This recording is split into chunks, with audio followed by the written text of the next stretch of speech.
fast as can be. It's okay, you got 2 minutes.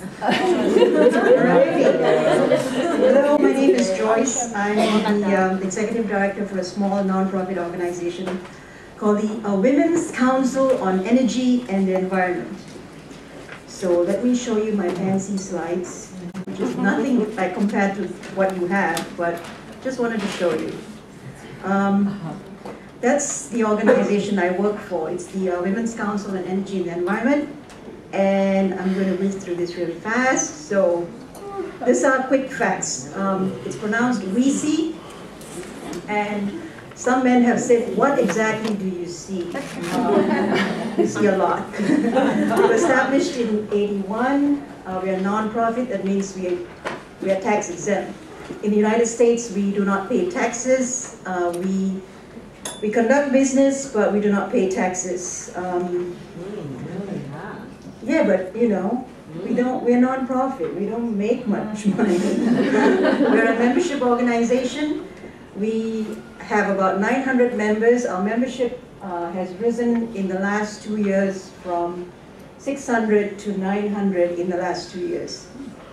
We are located in Washington, D.C., and our primary job or mission is to host events. That's all we do. We do not solve the world's problems. We just give you an opportunity to come to, we give you a forum. So if you come and you tell me, if you're a member, you want to talk about an issue on energy and the environment, we will provide you the opportunity to do so. Again, it's important that you know that it is governed by volunteers, and all our events are done by volunteers. So our volunteers are our members. They pay, like I said, membership dues. So this is our mission. It's a little bit long-winded. I'm still working on changing it, but because I've only been there 2 years, they won't let me change it. I underline the words educational and networking opportunities because that's exactly what we do. We provide you a forum, an opportunity to talk, to learn, and we are structured to give you this opportunity to talk about energy and environment. And it doesn't have to be, it can be on stovetops, like I said, or it could be on energy policy in any one of your countries, or Washington, D.C., or United States, which we don't have an energy policy yet, but we're working on it. The other thing to be important for you to know is that it's open, it's cooperative, and it's supportive, and it's a safe environment in the sense that women are allowed to come in and talk openly. We do not, unless you allow us to, unless we don't have media come to our events, we don't promote our events to the media. If somebody calls me and says, hey, I'd like to attend your event, they can come in, but all our events are off the record. Unless the speaker or the person who says, okay, you can quote me, you're not quoted. So this is a quick, brief history. It started in early 1980s, but it was a virtual organization. It was started by female staff persons of congressmen and senators. And it started off as informal brown bags. And brown bags in the United States is basically a brown bag is a sandwich bag. And that's how it started. Women who were staffers for congressmen and senators were not, didn't have enough information on energy and topics. So they decided, let's just sit and chit-chat and find out what each other was doing. So from the 1980s to, I would say, 1995, it was just virtual. It was not registered, it was not real, it was done over the phone, or, it was just, there was no formal structure. It was only in 1995 that we were established as a non-profit organization. And then in 2006, we got staff. Prior to that, it was all done by the volunteers. So I just list here, give you a quick, it is governed by volunteers. It's important for you to know that the people who run this organization are volunteers. So they go to work, they do all sorts of work from 9 to 5 and 2 hours a day, maybe 2 hours a week, they give me their time. So we didn't open an office until 2010 when I took over because I said, I cannot work from my basement. I need an office. Because the previous people had worked from their homes, and I just couldn't do it because I need to get up, shower, and go somewhere. And it's, you know, it allows you to be a much more professional person because you're meeting with sponsors and funders and policy makers. So this is, I set this up just to give you, you know, an idea, and I put names in there so to make it real for you, and who is the executive board. These are the people who I work very closely with on a day-to-day basis. They govern the organization, but the operations is done by me. They do not interfere in my day-to-day work. They don't decide which, you know, accountant I choose. They just have some general idea of what I'm doing every day, but they kind of trust me on what I'm doing. So I just put names of people just to give you some sense of who these people are. Because we have a president who is originally from Sierra Leone, we have, and I being not born in America, we tend to be a bit more international now, just because we have a different outlook. The executive committee is sitting in the middle, and we have all these people who head these different sections. And under these different sections, there are different committees, and all of these, they're different individuals who do different things. So the special interest group is run by a lady from Deloitte, which is a big accounting firm, and they have different committees under, one handles water, one handles climate, one handles sustainability, and one does something else, can't remember. But anyway, they all do lots of important things, and the executive committee sits in the middle, and we decide on how our different events are run. So as you can see, there's a person who actually oversees our fundraising, and I'll tell you how we do our fundraising. So again, just to go back to my educational and networking opportunities, they're basically events, and this is what we do. We do brown bags, we do happy hours, we do breakfast, we have special events. And two of our signature events are the Women in Leadership and Opinion Shapers and the Legislative Roundtable. Sorry, three signature events. The Women in Leadership event is an event where we have important people in Washington, D.C. who come to be our speaker. And we look particularly for women in the government.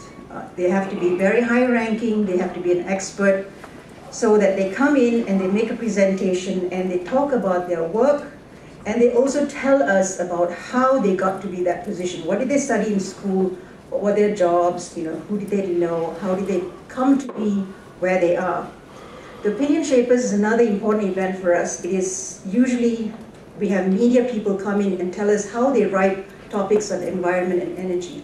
What did they cover? Because it's very important that, you know, whatever work that you do is being conveyed correctly, and the message is out, and how do people understand that message? So we focus on an event called Opinion Shapers, and in this, the most recent one we had people from the Washington Post, which is a big newspaper in Washington, D.C., come in and tell us, you know, how they cover environmental topics for the Washington, D.C. community. The Legislative Roundtable is an event that we have where we have legislative staff, usually people who work for senators and congressmen, come in and tell us exactly what the senators and congressmen are doing. It is not the senators and the congressmen who are, you know, they may make the final decision, but they are supported by a very qualified staff in Washington, D.C. Most oftentimes, it is the legislative staff who make the decisions, who condense, you know, hundreds of pages into 10 bullet points, and lets the senator, you know, learn a topic. So it's interesting to talk to the people who actually do the work. And then we have special events, which is some sort of a dump all. Anything that doesn't fit into these are dumping as special events. And then the other item is the Woman of the Year Gala. That's a big event where we raise all our funds. Just to give you an idea of our events, we had 30 in 2011. The more money I raise, the more events I have. So this is just a, you know, just a listing of the kinds of events that I do. Brown bags, these are 1 hour brown bags. People bring a lunch. We have a topic. It could be on any topic. It could be on nuclear, it could be somebody passing through, somebody happened to be coming in from Ghana the other week, and they were from ECOWAS, and we asked them, would you speak about what's going on in Ghana? And he said, sure, and so we just found a place, we brought some sandwiches, and we, advertised the event, and people showed up for it. So it's a range, it's free to members, and it's $15 for non-members. So when you're doing an event, when I was asked to come to present, I was like, anybody could do events. Then I thought, maybe I should be more specific. I think when you're thinking about these are the critical things that we think about when we're doing an event. It's how much it's going to cost, how much time do we have. And on the average, I do, maybe 2 to 3 events a month. Sometimes some months are, 0 events, so it balances out. Like I said, the more money I have, the more events I host. So annual membership fees are very cheap. It's only $40 for students, $65 for people who earn $50,000 and less, and it's all on an honor basis. We raise most of our funds from our corporate sponsorships, which is the funding of our annual Woman of the Year Gala. And every year we choose a woman who has made some impact in the United States. And so we tend to pick a woman who has done some good work. You just can't pick her. She hasn't shown. Every year we have maybe 12 names that we look forward to, and we kind of screen them, and then we decide. We have to have a good balance. Probably they have to have done a good job in the year, and they also have to help us raise money. So, like Maggie Fox, she raised, I thought she was fantastic, but we didn't raise enough money because some of the corporate sponsors considered her a greenie, and they were like, why did you pick her? And so the next year we kind of balanced it out with the electric utility person. And so, it's a give and take. In 2012 we chose this lady, Jane Lubchenko. She was the lady who, I think last year there was a massive BP oil spill, and she was the one who wouldn't let, BP get away with it. So she was very firm in, what BP needed to do and what she needed to do for the United States. So next year our big event is on March 8th.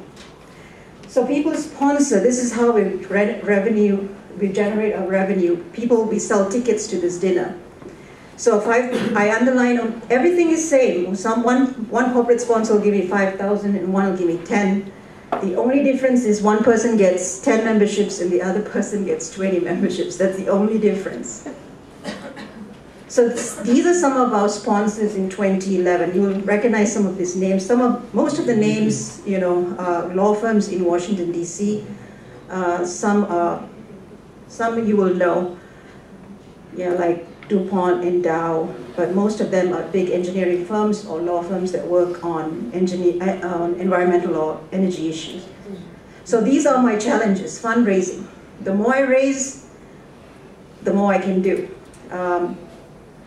I depend on a lot of volunteers. If they're very busy at work, they sometimes can't get their projects done. And now, increasingly, I'm getting a lot of requests from people outside DC and the states of Maryland and Washington to do these events, but we just can't because we're registered to do work in DC, Maryland, and Virginia, and we can only raise money in DC, Maryland, and Virginia.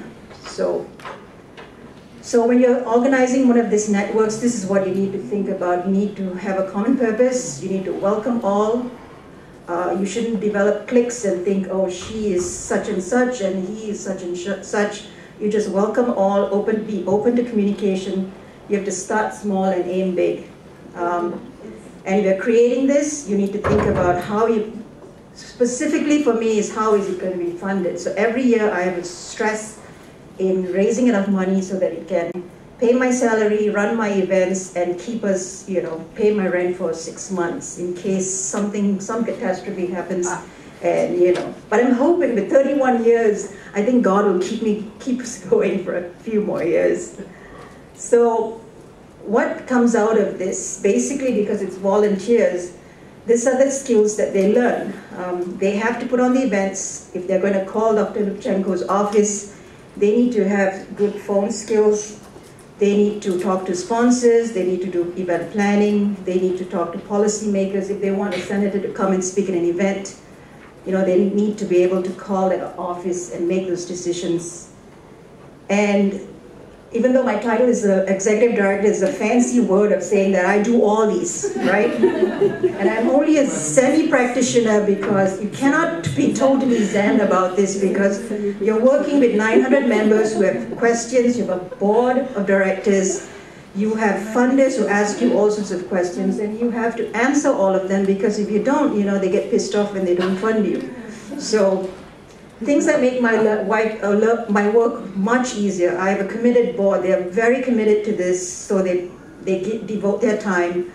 I have a website that collects my e-commerce. Everything is done through my website. It's a template that I paid $6,000 for over the year. So it worked out really cheap, $6,000 in 2011 as opposed to prior years where they were spending up to $30,000 for a website. So I do a lot of, you know, I have a bookkeeper, I have an accountant. So these are the paid consultants. And so if you need more information, call me.